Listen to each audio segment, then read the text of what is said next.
नमस्कार व्यूअर्स, मैं हूं अमीश देवगन। क्या देश में समान नागरिक कानून लागू करने का वक्त यानी टाइम आ गया है? क्योंकि बार बार यह कहा जाता है कि कानून सबके लिए एक जैसा होना चाहिए, धर्म के आधार पर नागरिकों में कोई भेदभाव नहीं होना चाहिए। हमारे संविधान ने भी हर नागरिक को एक समान अधिकार दिया है, किसी को कम या किसी को ज्यादा नहीं। फिर नागरिक कानून के मामले को अलग अलग धर्मों के चश्मे से क्यों देखा जाता है? हालांकि समान नागरिक कानून की चर्चा शुरू होते ही all India Muslim personal law board ने विरोध का बड़ा मोर्चा खोल दिया। इसे अल्पसंख्यक विरोधी और संविधान विरोधी कहा जा रहा है। इतना ही नहीं, बोर्ड ने एक चिट्ठी जारी करते हुए केंद्र सरकार से अपील की कि यूसीसी पर कोई कदम उठाया ना जाए, क्योंकि मुसलमान इसे कतई स्वीकार नहीं करेंगे। इस बीच उत्तर प्रदेश, उत्तराखंड और हिमाचल की सरकार समान नागरिक कानून के पक्ष में सीधा संदेश दे चुकी है। सवाल है, जब बाबा साहब भीमराव अंबेडकर से लेकर इलाहाबाद हाई कोर्ट तक ये कह चुके हैं कि समान नागरिक कानून आवश्यक है, जरूरी है, तो फिर कुछ लोग विरोध का झंडा धर्म के नाम पर क्यों बुलंद कर रहे हैं? आज इसी सवाल पर जनता के बीच एक युवा संवाद होगा, बड़ा संवाद होगा। हिंदू या मुसलमान, सबके लिए एक ही विधान।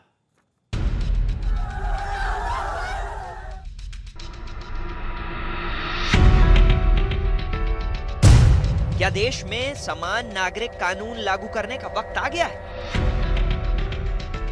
यह सवाल इसलिए जरूरी है क्योंकि जानकार कह रहे हैं कि बीते कुछ सालों में जो घटनाक्रम हुए हैं, उन्हें देखकर समान नागरिक कानून की जरूरत महसूस हो रही है। जनसंख्या नियंत्रण को लेकर कानून की मांग हो तो एक वर्ग उसके विरोध में उतर आता है। देश के किसी इलाके में किसी वर्ग की आबादी बढ़ जाए तो छुट्टी का दिन शुक्रवार कर दिया जाता है।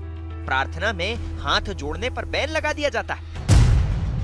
स्कूलों में ड्रेस कोड के सम्मान की बात हो तो हिजाब वाला विवाद खड़ा कर दिया जाता है।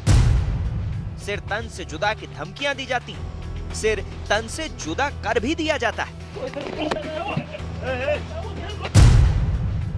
मां काली, शिव पार्वती, हनुमान, सबका खुला अपमान हो तो उम्मीद होती है कि सिर्फ माफी ही काफी होनी चाहिए। लेकिन नुपुर शर्मा के सिर इनाम का ऐलान किया जाता है। इस सदन में हम इसका विरोध करेंगे।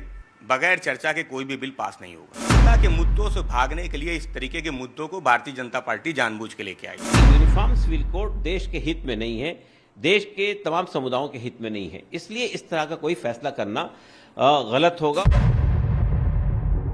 जब देश एक, संविधान एक, झंडा एक, तो सबके लिए कानून क्यों नहीं? क्यों समान कानून पर डर की दुकान में सियासी पकवान बनने लगते हैं? समय समय पे जैसे जैसे समाज आगे बढ़ रहा है तो समाज की ज़रूरतों को देखते हुए हमको कई चीज़ें, नई चीज़ें लानी पड़ती हैं, कई पुरानी चीज़ें को और सुधार करना पड़ता है। देश के संविधान में कहा गया है कि हर नागरिक का एक समान अधिकार है। खुद डॉक्टर अंबेडकर मानते थे कि यूनिफॉर्म सिविल कोड लागू करने की कोशिश करनी चाहिए। यहाँ तक इलाहाबाद हाईकोर्ट भी कह चुका है कि समान नागरिक संहिता देश की जरूरत है। तो क्या अब वाकई इसका वक्त आ गया है?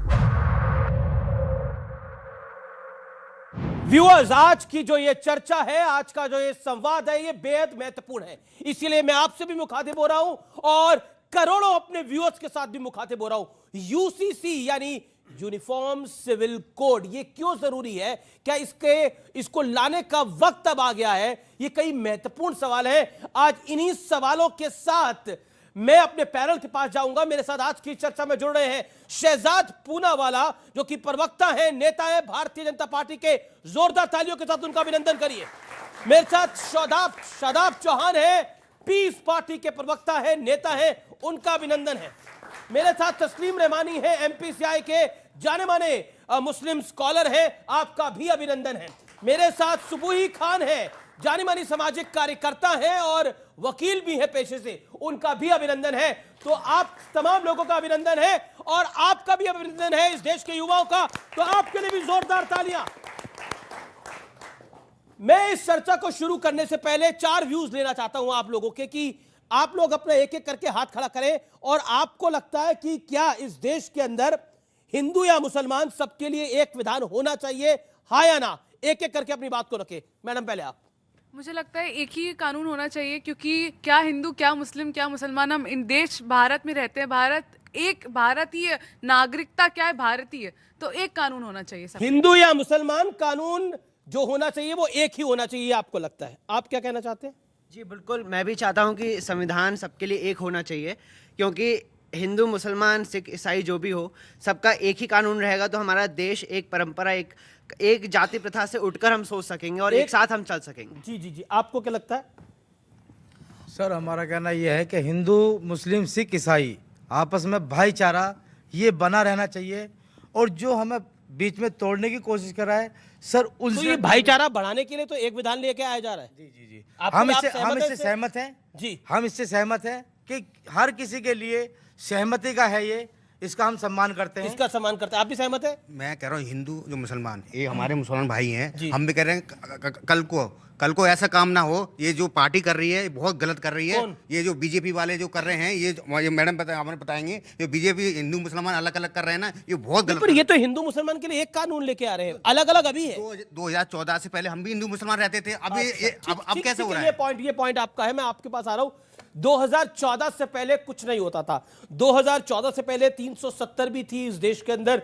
2014 से पहले सब कुछ था इस देश के अंदर, लेकिन 2014 के बाद समाप्त क्यों हो रही है ये चीजें? मैं इस चर्चा को शुरू करता हूं और शुरुआत शादाब चौहान आपसे करता हूं 50 सेकंड के अंदर। क्या आपको लगता है कि 2014 के बाद से शुरू हो रहा है, या आपको लगता है यूनिफॉर्म सिविल कोड इस देश की अब जरूरत है? यूनिफॉर्म सिविल कोड एक सेकुलर भारत, जिसके लिए पूरी दुनिया में पहचाना जाता है, उससे एक हिंदू राष्ट्र की तरफ बढ़ता हुआ कदम है, जिसमें मुसलमानों और तमाम लोगों पर, दलितों पर अत्याचार किया जाए। दूसरी चीज ये है, कैसे समझाइएगा? हाँ मैं बता रहा हूं, यूनिफॉर्मिटी हमारा कल्चर नहीं है, और यहां मुसलमानों के ही लॉज नहीं है, दलित भाइयों के अपने पर्सनल लॉज हैं, आदिवासी भाइयों के अपने पर्सनल लॉज हैं। दूसरी चीज, joint Hindu family tax rebate, जो Hindu family joint family business करती है उसको टैक्स रिबेट मिलता है, क्या उसको खत्म कर देंगे? क्या दलितों से और ओबीसी से उनका रिजर्वेशन खत्म करके कोई यूनिफॉर्म खड़ा कर देंगे? दूसरी, हमारे यहां अगर कोई अपराध करता है, क्रिमिनल में सबके लिए यूनिफॉर्म लॉ है, लेकिन सिविल में कौन क्या खाएगा, क्या पहनेगा? अभी मैडम ने कहा कि एक भारत है तो एक कानून होना चाहिए। अगर कोई अपराध करता है तो सबके लिए बराबर का कानून है, कि शादी आप कैसे करेंगी और मैं कैसे करूंगा, ये मेरा पर्सनल राइट है, या आपको चुनने का अधिकार होना चाहिए। दूसरी चीज, अगर आर्टिकल 14 की बात की जाती है राइट टू इक्वलिटी की, अगर राइट टू इक्वलिटी आएगा तो यहां आज भी भारत के संविधान में मुसलमान को दलित नहीं माना जाता, ईसाई को दलित नहीं माना जाता। उस जो बदलाव है, जो भेदभाव है, उसके खिलाफ कितने लोग आवाज उठाएंगे? आपके कई इंपॉर्टेंट पॉइंट है, लेकिन आप कहते हैं कि देश सेक्युलर होना चाहिए, कानून धर्म के हिसाब से होने चाहिए। सुबुही खान, मैं आपके पास आता चाहता हूं, मैं फिर उसके बाद पॉलिटिकल चर्चा को आगे बढ़ाऊंगा। बतौर वक्ता, यानी आप एडवोकेट है, बतौर अधिवक्ता, क्या आपको लगता है कि इस देश में एक विधान जरूरत नहीं है और ये कॉम्युनल एजेंडा है मोदी गवर्नमेंट का, शहजाद पूनावाला की पार्टी का? जी जी अमीश, देखिए, हर देश में कॉमन सिविल कोड होता है, हर देश में कॉमन क्रिमिनल लॉ होती है। भारत में एक अलग अलग रिलीजन्स या पंथ के आधार पर अलग अलग कानून चलने के कारण बहुत सारी समस्याएं जन्म ले रही हैं। शादाब भाई ने लोगों को कंफ्यूज करने के लिए कुछ बातें बोली, तो मैं बहुत सिंपल भाषा में बताना चाहती हूँ कि यूनिफॉर्म सिविल कोड का मतलब होता है सिविल लॉज में परिवर्तन, और सिविल लॉज में हमारी गार्जियनशिप एंड कस्टडी के मैटर्स आते हैं, मैट्रिमोनियल डिस्प्यूट्स आते हैं, जमीन जायदाद या विरासत के मसले आते हैं। लेकिन ये सिर्फ एक सिविल लॉ पर खत्म नहीं हो जाता है। आज हमारे देश में अलग अलग रिलीजन की अलग अलग सिविल लॉज चल रही हैं, उसके कारण कितने अपराध जन्म लेते हैं। अमीश, मैं एक मुसलमान महिला होने के नाते आपको सिर्फ 4 उदाहरण देना चाहती हूँ। हैदराबाद में आज भी अरब से आके 80-80 साल के शेख 12-12 साल की बच्चियों के साथ शादी करते हैं मिस्यार मैरिज के नाम पर। हमारे देश की क्रिमिनल एक्ट पॉक्सो एक्ट का वायलेशन करते हैं, दुष्कर्म करते हैं माइनर बच्चियों के साथ। ट्रिपल तलाक आप दे देते थे, आप डोमेस्टिक वायलेंस एक्ट का वायलेशन करते हैं। हलाला आप करते हैं, आप एक कमोडिटी की तरह मुसलमान महिला को आपस में एक्सचेंज करते हैं पुरुष। आप रेप करते हैं एक महिला का उसकी छत के नीचे अपनी पर्सनल लॉस के नाम पर। वक्फ एक्ट चल रही है अमीश, देश की लाखों प्रॉपर्टीज वक्फ के नाम पर वक्फ माफिया अपने कब्जे में करी हुए, जो मुसलमान टाइम लिमिट को फॉलो करिए। देखिए, फिर उसके बाद मुझे आखिर में सरकार के पास आना पड़ेगा, सरकार के नुमाइंदे के पास, यानी रूलिंग पार्टी के नुमाइंदे के पास रिएक्शन लेने के लिए। तस्लीम रहमानी, यूनिफॉर्म सिविल कोड ऐसा तो नहीं है कि दुनिया के किसी हिस्से में नहीं है, दुनिया के अधिकतर हिस्सों में है यूनिफॉर्म सिविल कोड। अगर भारत में आएगा तो तकलीफ क्या है? देखिए, मैं नेताओं की बात पे तो नहीं जाता। आप लेकिन खुद नेता हैं? यूनिफॉर्म से, हाँ मैं हूं, लेकिन मैं उन नेताओं में से नहीं हूं जो झूठ और सच को एक साथ मिला देते हैं। यूनिफॉर्म सिविल कोड की बहस इस देश में कॉन्स्टिट्यूएंट असेंबली की में ही हुई थी उसी वक्त 1946 में, और बहुत ही तवील बहस हुई थी, 3-4 दिन कंटिन्यूअस हुई थी, और नेहरू और अंबेडकर के बीच बहुत बड़े इख्तलाफ थे, और उस वक्त यूनिफॉर्म सिविल एक्ट को कॉन्स्टिट्यूएंट असेंबली ने रिजेक्ट कर दिया था। और पर बाबा इसलिए साहब ने क्या guiding कहा था? principle- बाबा साहब ने क्या कहा था? मैंने कहा कि नेहरू और बाबा साहब के बीच बहस हुई थी, तो जो कहा था आपने कोट कर दिया है। जो उस वक्त गाइडिंग प्रिंसिपल के तहत इसीलिए आई कि उसको कॉन्स्टिट्यूएंट असेंबली ने रिजेक्ट किया था, मेन उसमें जो फंडामेंटल राइट्स में लाने को रिजेक्ट किया था, और गाइडिंग प्रिंसिपल कि स्टेट को, और स्टेट का मतलब सेंटर को, सेंट्रल गवर्नमेंट को ये एडवाइजरी थी कि वो एक कोशिश करे कि देश के तमाम लोग इस किस्म के एक कोड को कबूल करने पर आबादा हो जाए, इसकी कोशिश की जाती रहे। अब पिछले 75 साल में वो कोशिश कितनी की गई है, ये जवाब सरकारों को देना चाहिए।